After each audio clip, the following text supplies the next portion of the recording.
the reference, meaning that is free from any association or relationship. There are two types of this conceptual meaning. Which are them? First, contrastive meaning. The word contrastive means as forming or consisting of a contrast. For example, they asked the boy to explain. The word boy means human, male, adult. In Indonesian, for example, gadis, it means remaja, perawan, wanita dewasa atau lady, unmarried lady atau wanita yang belum menikah. The second, constituent meaning. The word constituent means that is being a part of a pool, being a voting member of a community or organization. So, let's take the example. All the women on the stage still wear a dress. The word woman means girl, lady, mother, grandmother. It is one more of woman. In Indonesian, let's take the example perempuan. It means gadis, ibu-ibu, remaja, janda, and etc.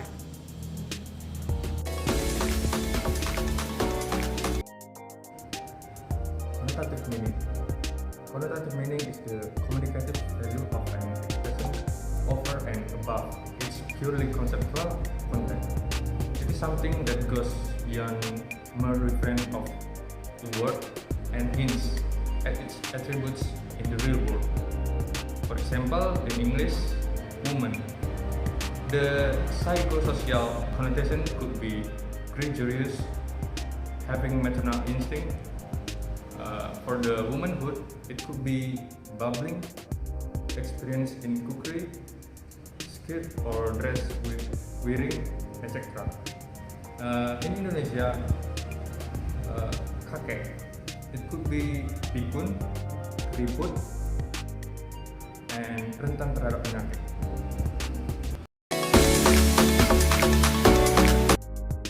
Okay, the third one, stylistic meaning. So definition of stylistic is defined as the study of the style of different writers and types of literature and elements of language. Stylistic is also defined as a study of the different styles. They are present either a given utterance or a written text or document.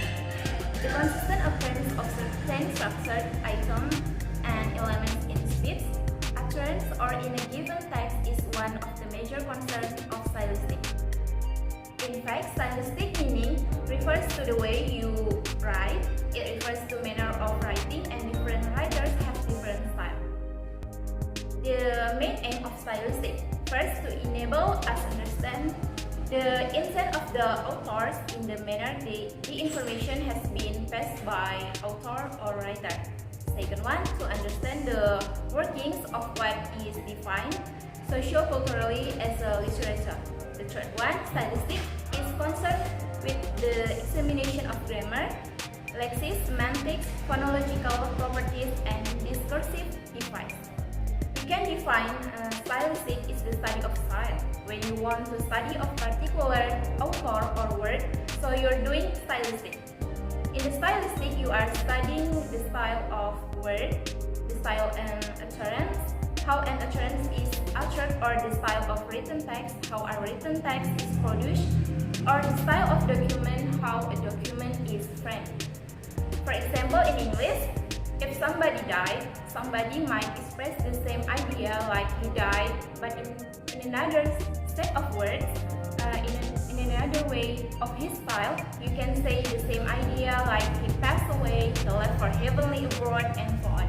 So stylistic meaning is the way you express an idea. The same idea can be expressed in different style, and that refers to stylistic meaning. Another example in English, I miss playing with my cousin. It's a formal way. I miss playing with my cars. Slang or informal. Example in Bahasa Indonesia, uang is a formal way and duit is informal way. Teman, formal, kawan is informal way. Hubungi dia jika sudah selesai. formal way. Japri dia jika sudah selesai is a slang or informal way. Aku tidak bisa membedakan antara yoga dan yogi. Keduanya bagaikan pinang dibelah dua. Dibelah dua is a slang that means terlihat mirip atau serupa atau kembar identik.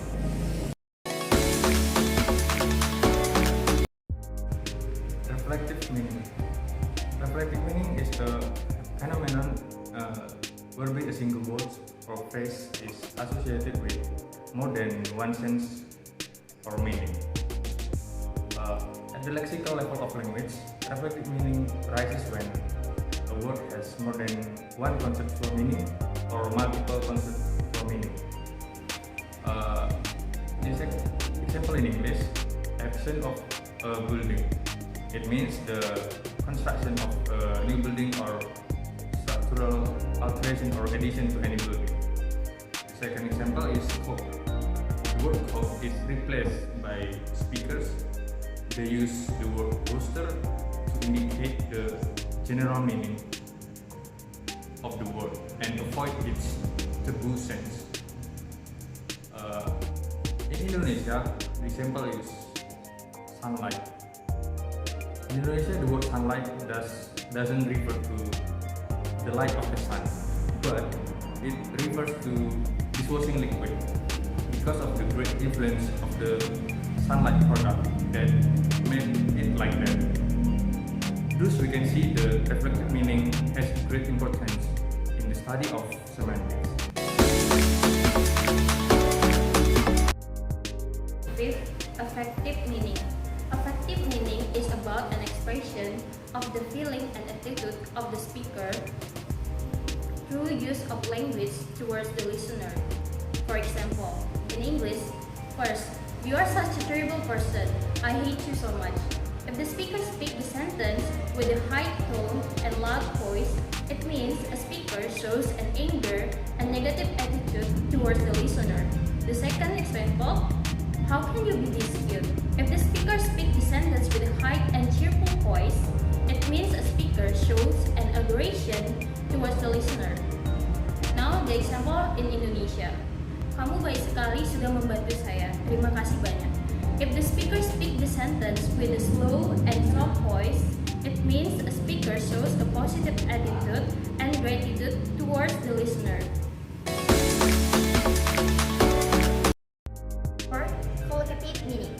Collocative meaning is the meaning which a word acquires in the company of certain words. Words collocate or co-occur with certain words only big business and large or great. Collocative meaning refers to associations of a word because of its usual or habitual co-occurrence with certain types of words. Example in English. First, Cholo always orders some fast food at McD. Fast food in the sentence means that serve quick, cheap, practical, and easy to carry. Second, her boyfriend is good looking.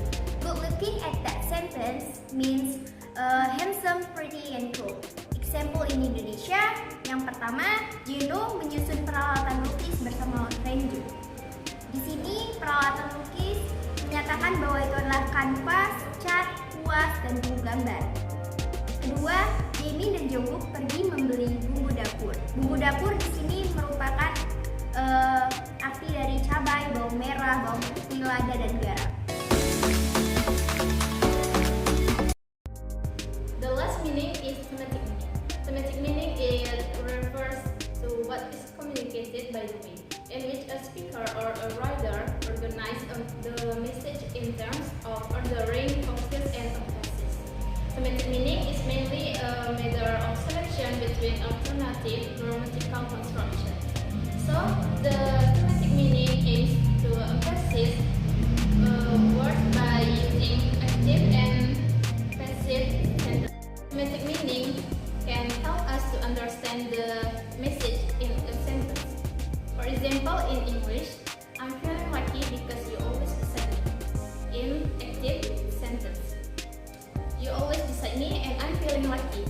In passive sentence. An example in Indonesia, Hari ini ibu memakai baju baru. In active sentence. Ibu memakai baju baru hari ini. In passive sentence.